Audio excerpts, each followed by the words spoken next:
Today, I want to talk about 5 real reasons why you're not getting that promotion. Hi, I'm Tammy. I'm from On the Level Leadership, and I'm your leadership and career growth coach. I'm here to help you be the best leader you can be so you can grow in your career. Let's get you started. So, you've been with a company or with an organization for a while, and you are thinking, you know what, I should be getting a promotion. While there may be many reasons why you're not being considered for promotion, I can tell you that these are the 5 reasons why I had a hard time being promoted in my early days when I first started in my career. I'm going to ask you to look at these 5 things to see where you can start to improve your desirability as a manager, a leader, or as an executive if that's where you're trying to get into. The first problem is that you're too operational. What that means is that you're very good at what you do day to day. You're very technical, maybe very task oriented. You're super good on the assembly line, or you're really good at producing documents, or you're really good at doing a specific analysis, but you've not demonstrated your ability to think broadly, more strategically.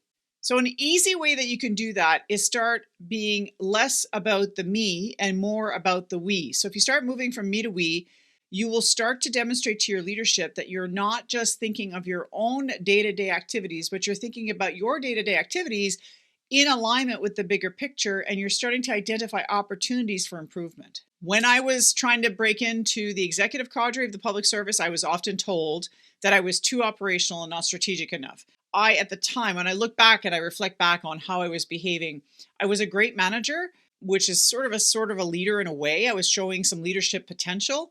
But the problem was that I was too operational, too focused on the day-to-day structure of the organization, the unit that I was managing, and I was not considering the big picture when I would propose solutions. I wasn't looking at the impacts that it could have in other areas of the organization. Number 2 is that you're too problem-oriented and not solutions-focused. One of the things I used to hear a lot was, that's great, you've identified a problem. Don't come to me with problems, come to me with solutions. Executives hate problems. What they love are solutions to those problems. If you've identified a risk in your organization based on your operational expertise, that's awesome. Don't just point out and be the negative Nelly in a meeting. It's just everybody's got a goddamn opinion.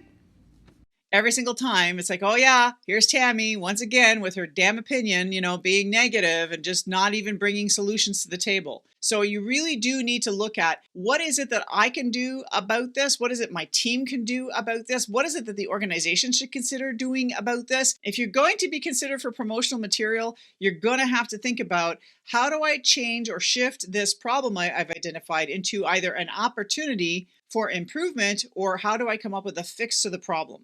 I hate to tell you, but we all work in environments that are highly political internally to our own organizations. And so anytime you make the boss look good, you look good. And when you look good, you get promoted. And I want to caveat that with saying that obviously you don't want to do things that are illegal or unethical in order to make the boss look good. I mean, let's be real. I'm talking about legitimate solutions to problems that can either help the boss and, more importantly, enable the organization to thrive. The third thing is that you lack emotional intelligence, or another way that we often hear this is you lack leadership presence. So leaders communicate clearly, articulately. They are able to show up with confidence, but they also know when to shut up and listen to the problems and to the people around them. If you don't know how to read the room, you can learn how to read the room. Take a course, read a book, get a coach, do what you have to. Take an EI quotient course program, get a reading, get an assessment, figure out where your blind spots are. That's another big piece, is that we often feel like it's everybody else's fault that these things are happening. But really, what I want you to do is look at, what part of that do you play? What part of the problem do you actually enable? And also being able to read the room is knowing when to speak up and when not to speak up. You're under arrest. Oh my God. Read the room. And I find oftentimes when you're a very opinionated person like I wasn't always tactful in when and how I shared my opinion with people. I would often shut other people down, or would take over a meeting, or my opinions were so bold that no one felt safe to speak. So I think it's really important to pay attention to how you show up. When you get feedback from your management or from your senior management, when they say to you, you have leadership potential, but you're not ready for promotion yet, ask them specifically, what is it about my behaviors that keeps me from being considered for promotion. Okay, why would I do that? Look, I'm just trying to help you out. If you want to get promoted, you're going to need to think about your attitude. So consider the kind of feedback you've received thus far and how that impacts how you might behave going forward. And if you're still not sure, I would suggest that you get an assessment. There are free assessments online that you can start with, but you can get an EI quotient from a coach who's trained to do that, and they can train you on that. There's strength-based assessments that coaches are trained in that can help you with that. There's leadership assessments, which I do. That's my specialty. And, you can get that done and see where your leadership strengths are and where your leadership, gaps or blind spots might be. So those are the kinds of things you can consider getting done so that you can at least get a sense of a baseline, because they're called blind spots for a reason, because we're blind to them.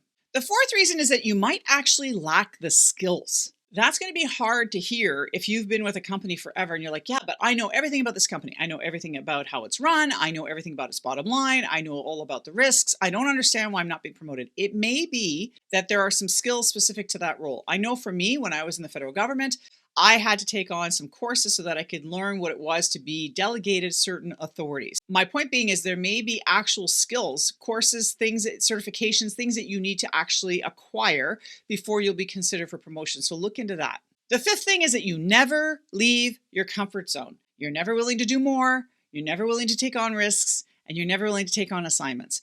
If you're not willing to leave your operational technical job and do something different for a period of time, then how are you ever expected to grow? And if you don't grow, you don't get promoted. What? Ew. So my question to you will be, when you think about being promoted and somebody offers you an opportunity to do something more, what stops you from doing it? And if you say to me, well, it's because I'm not getting paid for that extra, that's a phrase I'm hearing a lot these days. I'm going to say, yeah, fair enough. I understand it's not in your job description, but what you're doing is you're positioning yourself for the next job description, which does require that behavior in the job description. So you may argue, it's not in my current job description. If you do that, you're preventing yourself from being promoted because you're not demonstrating the behaviors of the next level up, which does have it in the job description. So if you want to be considered for promotion, you need to show up in a way that shows your senior leadership that you're ready to take on those extra roles, that you're ready to take on that extra accountability, that you're ready to take on those extra activities. Because if you don't take on more and you don't leave your comfort zone, you will never be considered for promotion. That's just the truth. So this week, I just want to get real with you. Those are the 5 things that kept me from being able to move up the chain. And I know that these are 5 things that people struggle with today. It's simple. It's not complicated. You're either too operational, you're too problem-oriented, you lack some kind of emotional intelligence or some kind of leadership presence that you need to build and grow. You lack the skills necessary to be able to do the job, or you never leave your comfort zone. If you think you might need help with this, there are 2 things you can do. One, I have a self-assessment questionnaire for leadership, if that's something you are interested in. It is a completely free self-assessment questionnaire. It will provide you a sense of the kinds of things that you will need to have in order to be a great leader. These are behavioral-based questions. And then the other piece of it is, if you need more help where you might want to think about hiring a coach or getting someone to help you sort of round out your skill set so that you can start to grow, I might be able to help you out there. There's a link down below. You can click on it, get it in my calendar, and we can have a quick chat to see if and how I might be able to help you out. Take care, folks. Have a great week. Until next time.